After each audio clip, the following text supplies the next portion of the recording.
Exercise number 6.2 question number 1। आपको मैंने different types के एंगल्स बताए थे जिसके अंदर पैरेलल लाइन का यूज था हमारे पास।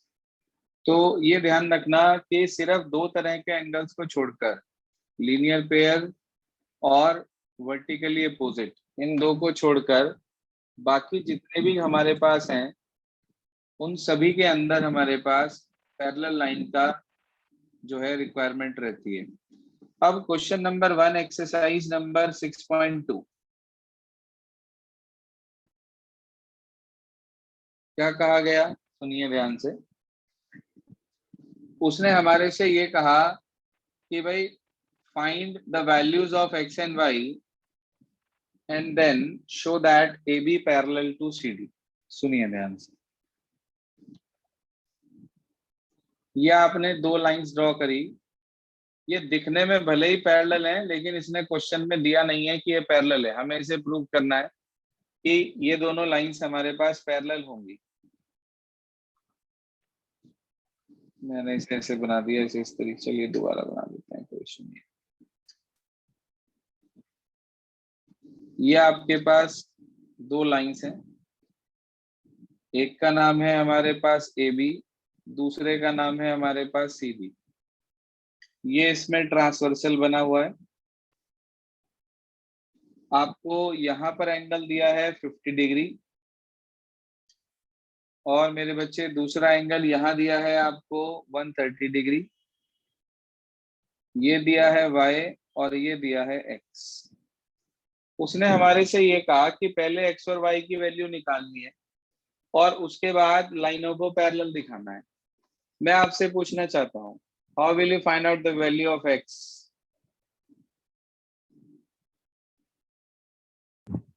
Sir linear pair. Linear pair. और कोई?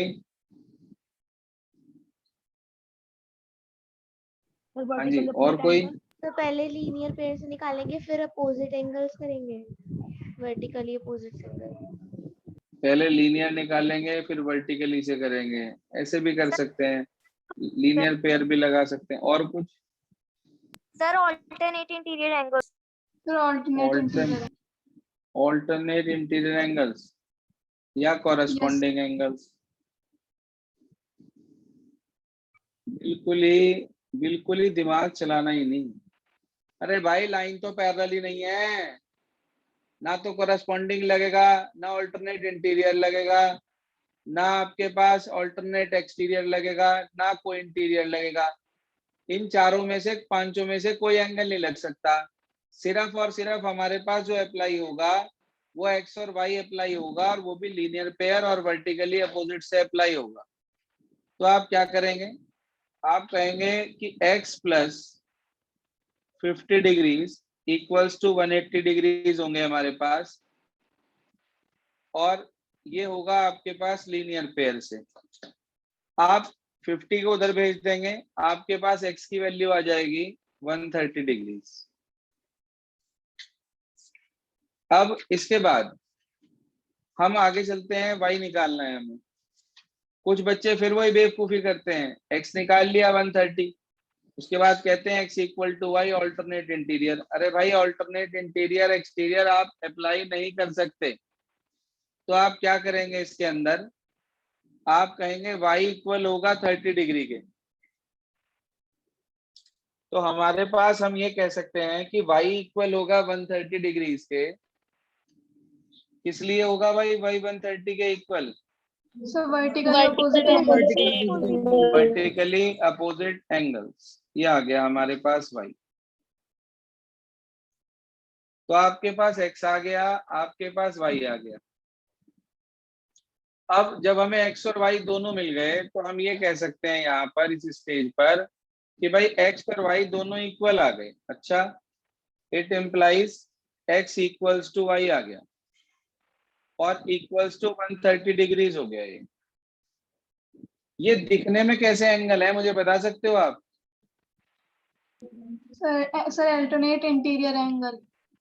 ऑल्टरनेट इंटीरियर है। तो आपने पढ़ा हुआ है कि यदि आपने पढ़ा हुआ है कि यदि लाइंस पैरेलल होती हैं तो ऑल्टरनेट इंटीरियर वाले एंगल्स इक्वल होते हैं, और अगर ऑल्टरनेट इंटीरियर वाले एंगल इक्वल आ जाएं तो लाइनें पैरेलल हो जाती हैं। आप लिखेंगे यहाँ पर कि बट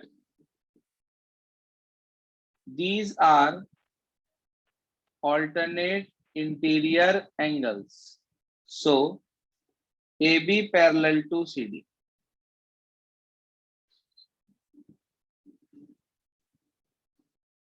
बोले भाई, क्लियर हो गया concept? Yes, sir. Yes, what about others? Is this clear? Yes, Yes, sir. Yes, sir. इसके बाद आगे चलते हैं हम क्वेश्चन नंबर 2 पर। देखिए क्या कहता है question number 2। Excuse me sir. जी बताइए। सर इसमें गिवन और टू प्रूव नहीं लिखना? सर सब में लिखना होता है, given, to find, to prove, सब में लिखना होता है। मैं हर क्वेश्चन Okay, के sir. अंदर नहीं लिखूंगा, आप खुद लिखते चलें।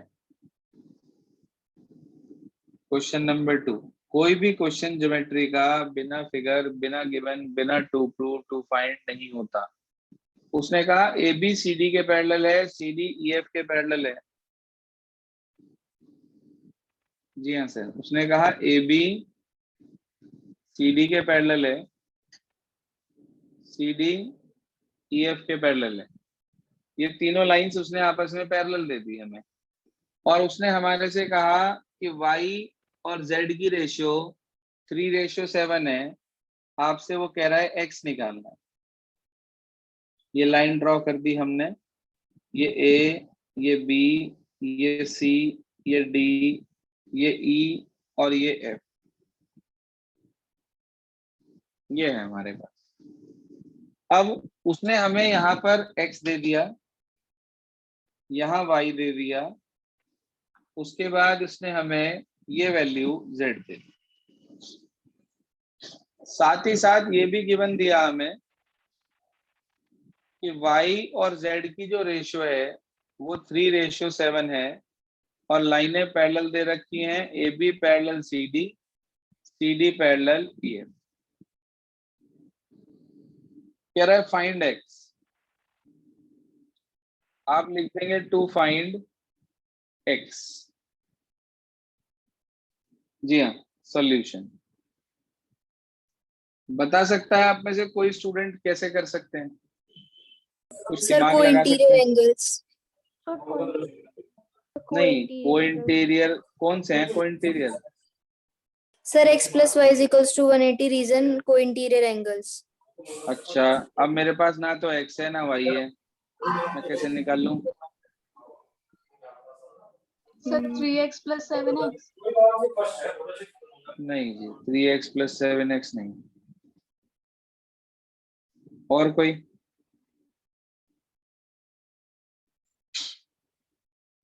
सर सर सर पहले y और z की वैल्यू निकलेगी और फिर y से x की निकलेगी वैल्यू। y और z की वैल्यू तो निकलेगी, लेकिन y और z में कोई रिलेशन तो नहीं है। ना तो ये ऑल्टरनेट इंटीरियर बन रहे, ना ये ऑल्टरनेट एक्सटीरियर बन रहे, ना ये कॉरेस्पॉन्डिंग बन रहे। तो इसका मतलब ये हुआ कि इसमें कोई कैटेगरी लगी नहीं रही है हमारे पास। तो हम सर क्या एक करेंगे? अलग से एंगल ले लेंगे। हाँ बिल्कुल ठीक बात, एक अलग से एंगल ले लेंगे, और वो अलग से एंगल लेकर हम उस पर वर्क करेंगे। कैसे, सुनिए। यहाँ मैंने बिल्कुल इसके बराबर में अपने पास एक एंगल ले लिया, एंगल 1 यहाँ पर। अब मुझे पता है कि भाई y और z की रेशियो 3:7 है, तो मैं लेट कर लूंगा y को, क्या ले लूंगा? Sir 3x। 3x। बिल्कुल दिमाग तो लगाना ही नहीं, x तो क्वेश्चन में भी है, आप x ले ही नहीं सकते। आप सर? लेंगे 3a या 3b या 3c, कुछ इस तरीके से। जी मनन बताइए। सर आप ये क्वेश्चन शुरू से समझा दीजिए, एक बार हमारा वाईफाई डिस्कनेक्ट हो गया था। देखो मैंने आप लोगों को एक बात पहले भी बोली है, जो बाद में रिकॉर्डिंग देख रहे हैं उनको फिर से बोल रहा हूँ कि मुझे बार बार डिस्टर्ब मत किया करो। आपकी अगर मीटिंग डिस्कनेक्ट हो गई, then ask for recording after the class. Okay sir.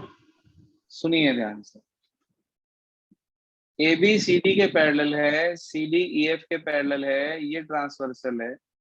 यहाँ एक्स दिया, यहाँ वाई, यहाँ जेड। वाई और जेड में हमें रिलेशन दे दिया कि वाई रेशियो जेड की वैल्यू 3:7 है बेटा।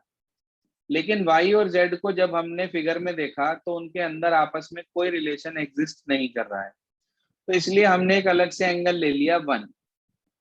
अब मुझे पता है वाई और जेड की रेशियो 3:7 है, तो हम क्या करेंगे, y को ले लेंगे 3a। 3x मत ले लेना, क्योंकि x क्वेश्चन में गिवन है, सब कंफ्यूजन हो जाएगा पूरा। फिर आप इसे x मान लोगे और x की वैल्यू जो निकलेगी उसे आंसर मान लोगे। इसलिए आप इसे x नहीं लेंगे, 3a, 3b, 3c, 3p, 3q कुछ भी ले लो, बस आपको x, y, z नहीं लेना है। तो y आपके पास 3a आ गया, तो आप बता सकते हैं इस हिसाब से z कितना होगा? 7 8 7 अब एंगल 1 इक्वल होगा z के, कोई बता सकता है क्यों? कॉरेस्पॉन्डिंग शाबाश, कॉरेस्पॉन्डिंग एंगल। भाई मैंने आपको बताया था कि एक ही साइड पर एक छोड़कर अगला एंगल कॉरेस्पॉन्डिंग कहलाता है, तो अकॉर्डिंगली 1 z के इक्वल हो गया। इसका मतलब 1 की वैल्यू भी 7a हो गई क्या? Yes sir. Yes sir. अब फिगर में देखकर बताओ कि y और 1 में क्या रिलेशन है? Linear pair. y plus angle 1 equals to 180 degree, आपने बताया लीनियर पेयर, कोई दिक्कत नहीं। वैल्यू रखो, बोलो y की वैल्यू। सर 3a 1 की वैल्यू 7 दोनों को जोड़ा, 3a plus 7a 10a, 10a equals to 180 degrees हो गया हमारे पास। तो आप बता सकते हो a कितना हो गया? 18 डिग्री। Sir 18 degree. शाबाश, a हमारे पास 18 डिग्री आ गया। मेरे बच्चे, मुझे a नहीं निकालना था, मुझे तो x निकालना था। तो मैं कैसे निकालूंगा x, जरा ध्यान दीजिए फिगर में। अब x और y में आपने एक रिलेशन बताया था अभी, x और y कैसे एंगल है? को इंटीरियर सर को इंटीरियर। कोइंटीरियर। इनका सम कितना होगा? Sir 180 degree. अच्छा, ऐसे भी कर सकता हूँ क्या कि x इक्वल होगा 1 के? Yes sir. क्यों? Alternate exterior angle. Interior x equal होगा 1 के ऑल्टरनेट इंटीरियर से। अंदर की तरफ नहीं आ रहे क्या इन दोनों लाइनों के? ऐसे ही x इक्वल होगा z के, ये भी ऑल्टरनेट इंटीरियर ही बन रहे। अगर ए बी सी डी के पैरेलल है, सी डी ई एफ के पैरेलल है, तो ए बी ई एफ के पैरेलल हो गई, इसका मतलब x और z आपस में इक्वल हो गए ऑल्टरनेट इंटीरियर से। मर्जी आपकी है, कोई भी रिलेशन आप यूज कर सकते हैं। मैंने लिखा A B parallel C D and E F is transversal, and E F is transversal. जी हाँ, तो x किसके इक्वल होगा भाई? जेड के। x इक्वल टू 1 लेंगे, z क्यों ले लेंगे? वृंदा सब उल्टा बोल रही है आज। जब ए बी सी डी के पैरेलल लिया और ये सर, वो ट्रांसवर्सल EF लिया, तो z कहां से आ गया उसमें? EF तो अच्छा मैंने EF ट्रांसवर्सल नहीं है, ये L ट्रांसवर्सल है, L ट्रांसवर्सल है। तो 1x इक्वल आ गया 1 के। अब 1 कितना था भाई?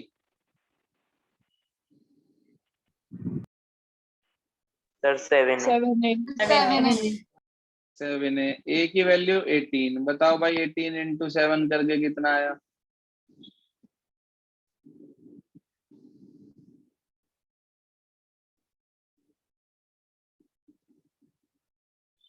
कितना आ रहा है? 126। 1.2 126 चेक करिए आंसर प्लीज क्या दिया है।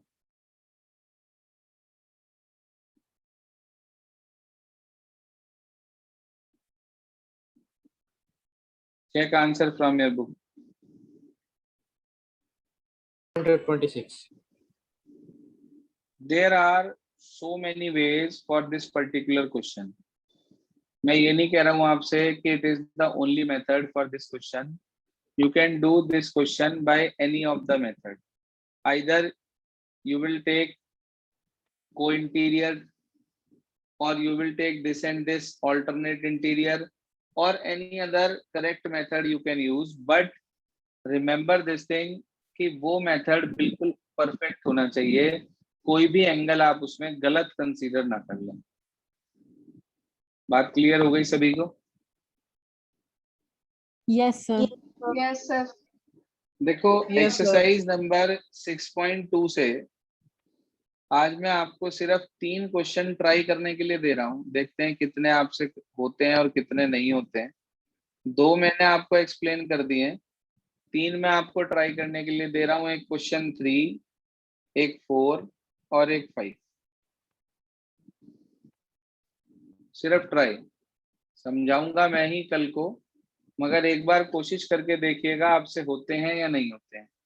देखो ट्राई करने देने की एक खास वजह होती है कि अगर कल को मान लीजिए एग्जाम में कोई भी ऐसा क्वेश्चन आ जाता है जो आपने पढ़ा नहीं है, तो वो तभी क्लियर हो सकता है जब आपको प्रॉपर क्वेश्चंस को टैकल करना आता हो कि किस तरीके से आप उसे लेकर चले। क्लियर हो गई बात ये कि कौन से क्वेश्चन आपको ट्राई करने हैं?